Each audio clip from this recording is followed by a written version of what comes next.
Bon, on va fêter les 70 ans d'Europe 1 avec Julien Pichenet. Non, vous, c'est encore que 60, ça va.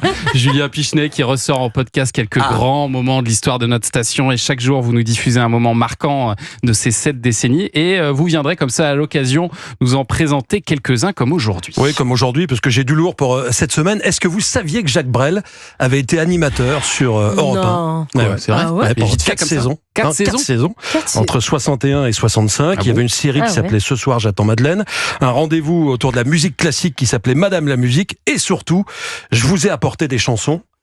Années 64-65. J'ai réécouté quelques émissions, j'ai pas été déçu. Oh là, je pense que c'est l'animateur le plus décapant de l'histoire d'Europe 1, voire même de l'histoire de la radio. Il était sans filtre, mais c'était incroyable. Dans cette émission, il passait des disques, alors des disques de chanteurs qu'il aimait, mais aussi des disques de chanteurs qu'il n'aimait pas, parce qu'il aimait bien expliquer pourquoi.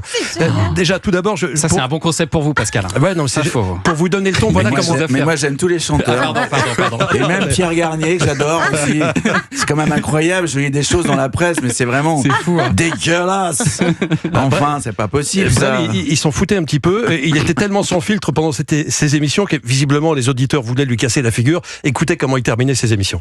Je vous dis au revoir, n'est-ce pas? Ce soir, j'ai non seulement une camionnette, une fourgonnette cellulaire qui m'attend, mais j'ai 2 quarts de CRS devant la porte. Je vous dis au revoir. Ouais, parce qu'il recevait énormément de courriers d'insultes, on va y revenir. Alors, je vais vous donner quelques exemples. Tiens, il passe Sheila, on est en 64, elle est très à la mode, Sheila, avec notamment vous, les copains, écoutez. Vous, les copains, je ne vous oublierai jamais. Et Je l'ai écouté très attentivement, on l'a écouté vraiment sérieusement. Je trouve d'abord que la chanson ne veut absolument rien dire. Et on dit Ouadoudou, comment on dit Douadidi, que je ne saisis pas bien enfin ce que ça vient faire. Et il n'est pas sous. Voilà. Non, pas du tout. Mais il explique sérieusement. Encore là, vous n'êtes pas prêts pour la suite. En 64 toujours, les Rolling Stones émergent. C'est l'année de Satisfaction.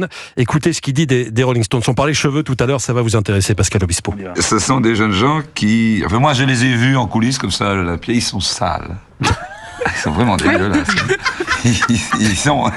C'est vraiment des vides poubelles, quoi. Hein. Alors, musicalement, il y a des choses très jolies, entendons-nous. Mais enfin, je ne sais pas, là. Des vides poubelles. À ma connaissance, je connais un tas de musiciens qui sont très bons et qui se lavent. Et qui se coupent les cheveux. Qui se coupent les cheveux, ça va m'arriver tout à l'heure. Il serait temps, d'ailleurs, aussi. Bien fait pour moi. On comprend pourquoi il recevait un petit peu de courrier, parce qu'évidemment, il n'y avait pas les réseaux sociaux. Ça ferait du clic aujourd'hui. Ça fait 4 millions, minimum. Fantastique. Un autre extrait. Quel génie. Il y avait une jeune chanteuse, Jocelyne, qu'on a un petit peu oubliée. Elle était très à la mode à l'époque. Elle avait 13 ans et elle chantait un titre qui s'appelait La La La. Brel a essayé d'écouter, mais il n'a pas réussi. La La La, La La, La La Jocelyne. La La Lilela, La, 13 ans. Je sais pas, moi je crois que vous pouvez tirer les conclusions vous-même. Elle a 13 ans, elle chante La La La et c'est une chanson d'amour ou à peu près. Moi j'aime pas ça du tout. Là encore je vais recevoir des coups de marteau sur la tête, mais pas d'elle puisqu'elle a 13 ans, de ses parents. Voilà. Et il incitait les auditeurs à lui envoyer des courriers d'insultes, ça le dérangeait pas du tout et il le disait aussi à l'antenne. Vous avez le droit de m'en vouloir, certainement, mais enfin tout ça, c'est pour essayer de rechercher une couleur authentique à ces petites fleurs dont je parle tout le temps et qui se trouvent dans la chanson. Donc il faut pas y voir de la méchanceté en réalité. Et vous pouvez continuer à m'écrire pour m'insulter, mais encore une fois, je m'excuse, je ne pourrai pas les lire, du moins au micro. Mais je prendrai beaucoup de plaisir à lire ces lettres d'insultes chez moi. Voilà, si vous voulez réécouter des émissions de Jacques Brel en intégralité, rendez-vous en podcast. C'est un petit florilège, mais il y a plein de choses encore. Mais on se rend compte aussi de ce qu'on a perdu en liberté, finalement. Il est totalement libre là. Ouais.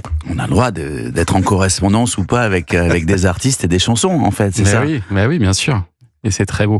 Merci Julien Pichenet, les 70 ans d'Europe 1, c'est en podcast sur europe1.fr et l'application Europe 1. Et du lundi au vendredi à 4h du matin sur Europe 1 aussi. De 4 à 5, début de matinée ou en fin de nuit, c'est selon. Enregistré à l'avance, non? Pour les grands fans. Non, en direct. Non, il est en direct, c'est matin à 4h. Toujours. Julien Pichenet.